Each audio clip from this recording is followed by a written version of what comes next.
Donald Trump just had a disastrous appearance at the G7. When he was with world leaders, he didn't even realize that everybody was posing for a photograph and Trump was looking the other way.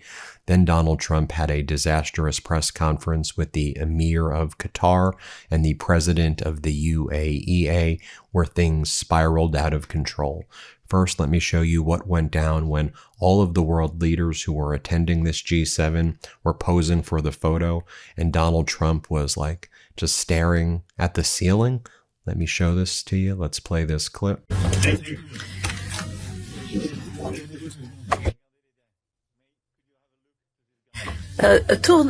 Tournez-vous. Regardez-les derrière vous.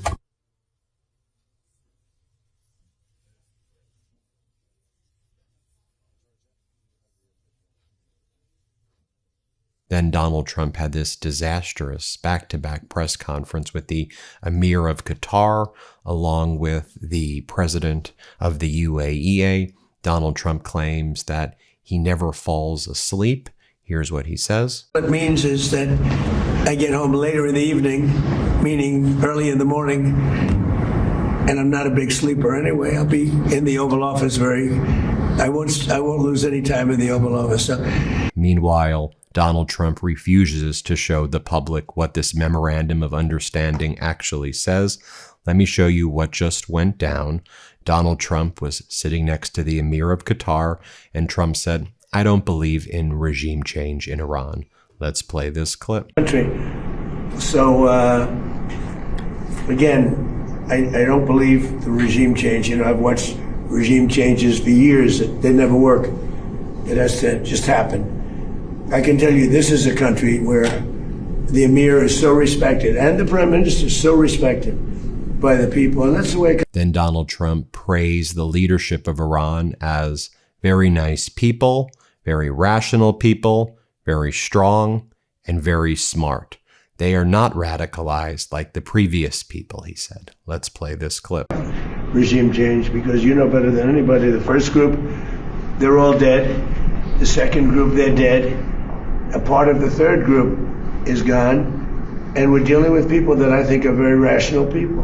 I mean, they were nice to deal with. They were strong people, smart people. I think actually they're smarter than the first and second group. But they're not radicalized, and they're, you know, looking to help their country. So, again, I don't believe the regime change. You know, I've watched. Then Donald Trump claimed that Qatar shares a land border with Iran. He said this to the Emir of Qatar. It does not share a land border with Iran. I'll show you it on a map, but let's play this clip. Any money in Iran. Working with Qatar and the people of Qatar was really a pleasure. They were tough, they were strong. You know, they are the closest to Iran physically. So with other countries, I noticed I had to travel about 45 minutes to get there. With you, you could walk right across the border. So you were in a more dangerous position. And then Donald Trump said that we never really cared about Iran enriching uranium in the first place. Never really a big deal. They can't really access it, so why should we even really care? Here's what Donald Trump just said. Let's play it. So the Atomic Energy just reported that it was one of the most devastating bombings that they've ever seen. The whole mountain collapsed on top of it. And frankly, to go get it, we're going to go get it. But to go get it is a big deal. Because they say only China and us have the equipment where you can even get. The whole mountain is collapsed on top. We have cameras on it. You could make the case why are you even bothering? Because it's not really valuable. It's, you know, it's probably $500,000 worth. It's not very valuable stuff. But I think psychologically we want to get it. Then Donald Trump, while he was holding these press conferences, started attacking former President Obama. And he said, Obama sold out Israel for Iran. He went to Iran. Obama went to Iran. Anybody who can vote for this guy is a Democrat. A Democrat, Donald Trump says. This is what Donald Trump is doing on the world stage at the G7. Let's play this clip. Barack Hussein Obama sold out Israel for Iran. He went to Iran. He sold them out. how anybody can vote for this guy or the party, the Democrats I call them, because they're dumb. They're dumb people. And then he proclaims that relations with Iran are hereby normalized. And he says this with the president of the UAE, MBZ, sitting by his side. Let's play it. Get it done. Iran wants to get it done. They have to get back to business. And the relationship is now normalized. So I think it's going to go pretty quickly, Steve. Could go faster. Then Donald Trump says to President MBZ of UAE that because you're so rich, you can speak very long. You are a rich person, thus you can speak long. Let's play this clip. We love it. Thank you, my friend. See, when you're that rich, you can speak that lowly. More of Donald Trump attacking former President Obama in front of world leaders, in front of the Emir of Qatar. Donald Trump says that Obama's Iran deal was the dumbest I have seen, other than NAFTA. NAFTA may be even dumber. Donald Trump, you did the USMCA, which was basically just NAFTA again. Then you called your own deal stupid. And then your deal with Iran is just a weaker version of the JCPOA. Let's play this clip. We would have gotten them first, I think, but they would have done tremendous damage. Had we not canceled the Obama nuclear deal, the JCPOA, you would have had them having a nuclear weapon 5 years ago. You know, that expired. That was a road to a nuclear weapon. It was the dumbest deal I've ever seen other than NAFTA. NAFTA maybe was even dumber. But just in terms of a bad deal for us.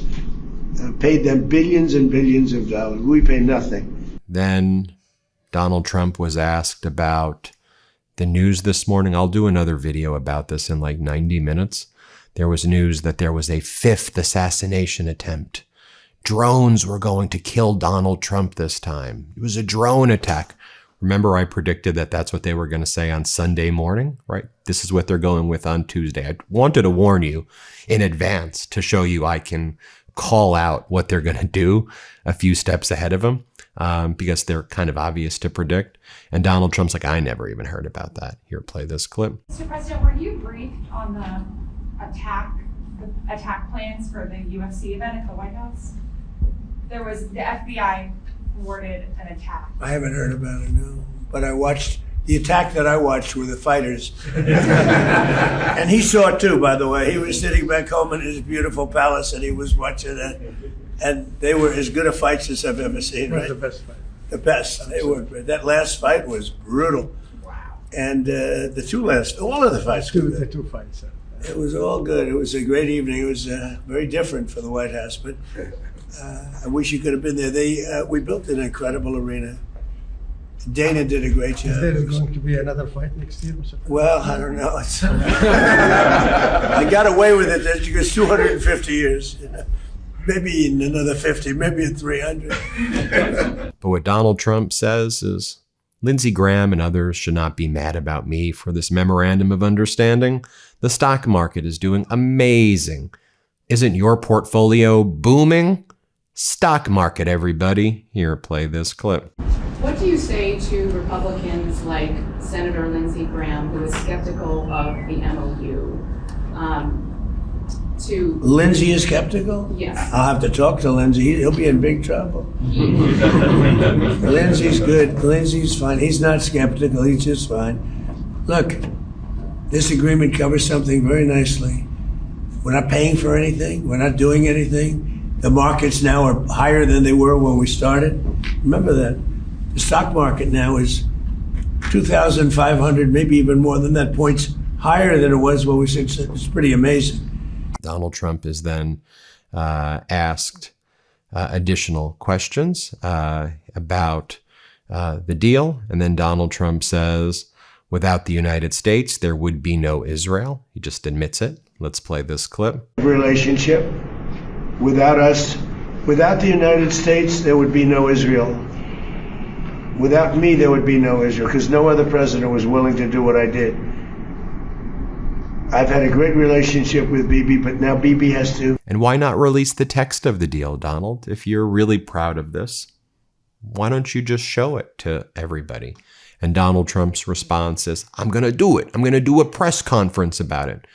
I'll just cue you in on this, and I'm sure you know this already. One of Donald Trump's tricks, in addition to saying, 2 weeks, I'll get this back to you in 2 weeks, is I'll hold a press conference on it. Well, I'll read it. I mean, do you remember even when Donald Trump was campaigning in 2015? I'll just give you one example of many.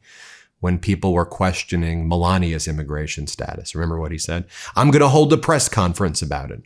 So he drags on to the press that there's going to be this press conference where he's going to address it. Then he never actually does that.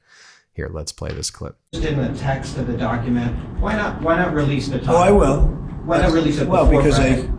I'd like to get a formal setting first before we do that. But I have no problem with that. It's a good document. Here's what it says. Iran will never have a nuclear weapon. That's what it says. It won't have one to buy, to develop.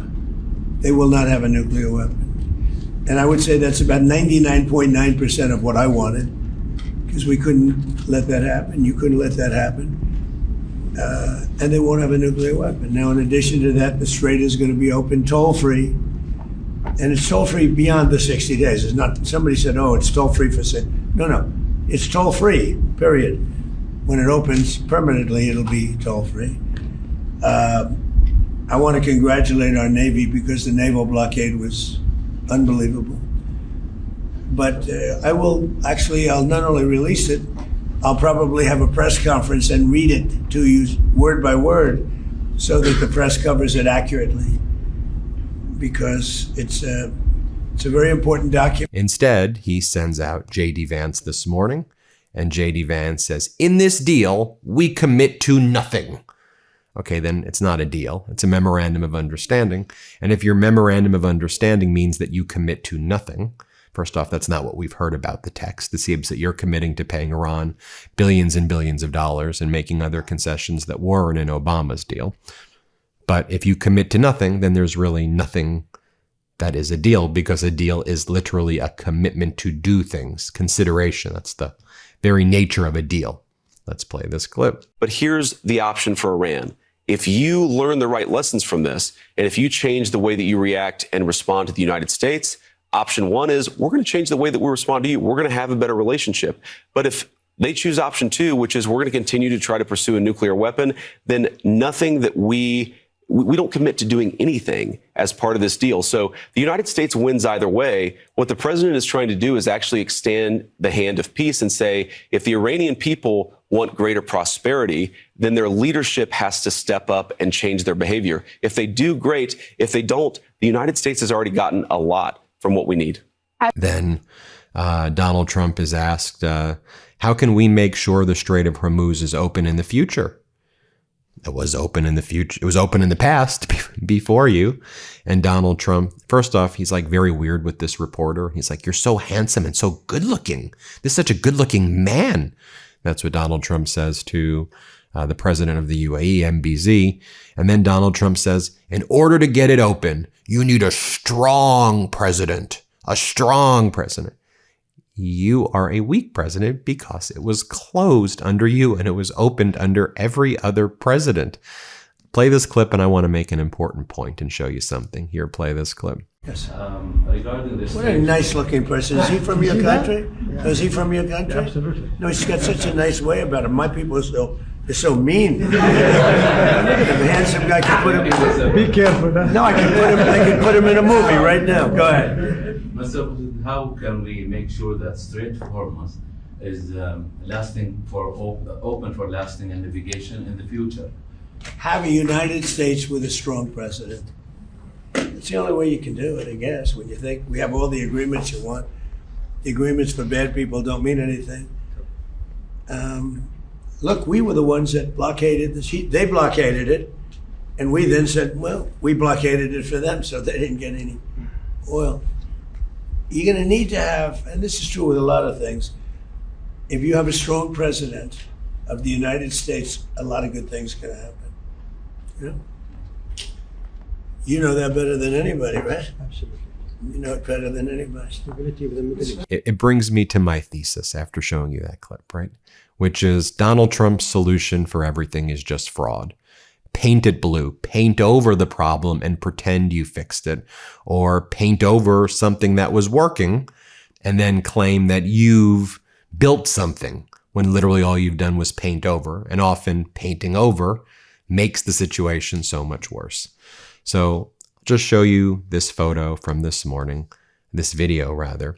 So the Trump regime solution after trying to paint the reflecting pool blue, which guess what? That's not going to get rid of the algae issue because the algae comes from the Potomac, which is the source. And it's just going to make the situation worse when you paint it blue and all of the things you've already done. But so now Trump sent out people this morning while he's at the G7. They're literally dumping hydrogen peroxide into the reflecting pool this morning. As Michael O'Brien says, Dr. O'Brien, y'all, not to be a huge nerd for the reflecting pool, but you would need a minimum of about 8,000 liters of 12% hydrogen peroxide to reach the 50 parts per million concentration to kill algae. Is this what happens when you have zero scientists in your administration? And so all pouring the hydrogen peroxide did to try to get rid of the green sludge that now is the reflecting pool is it just created now this foam on top of it. Foam floats on the surface as the U.S. National Park workers dump bottles of hydrogen peroxide into the Lincoln Memorial reflecting pool as part of their effort to mitigate an algae bloom, which followed the completion of recent renovations in Washington, D.C. But isn't that so symbolic of everything that Donald Trump does? Even this fake deal, this framework. You know, you had the JCPOA, you had what Obama did. Trump pulled us out of it and then did a weaker version and then just says, look how strong. It's the equivalent of painting it blue and then dumping hydrogen peroxide on it and just going to make the situation worse. What else do we know that's happening as well? Iran's foreign minister Araghchi held a press conference this morning, and he made clear that any military attack by the Zionist regime against Lebanon and the continuation of the occupation constitutes a violation of the Memorandum of Understanding. And so, Iran's coming out very strongly, and they're saying, look, the deal is what the deal is. We signed it. We'll show it to you on Friday, but ain't what you say it is, Donald. One other point I want to mention this morning, and I'll get into a lot more of these facts throughout the day. New documents obtained by the Washington Post show the price to build the Golden Ballroom has now ballooned to $600 million, up from the initial $200 million estimate, with more than half of this expected to be paid by U.S. taxpayers now, as we predicted it would always be. And that doesn't even include the potentially additional hundreds of billions of dollars, maybe close to $1 trillion for the underground bunker facility. Let me know what you think. Hit subscribe. Let's get to 7 million subscribers. Thanks for watching. Want to stay plugged in? Become a subscriber to our Substack at MeidasPlus.com. You'll get daily recaps from Ron Filipkowski, ad-free episodes of our podcast, and more exclusive content only available at MeidasPlus.com.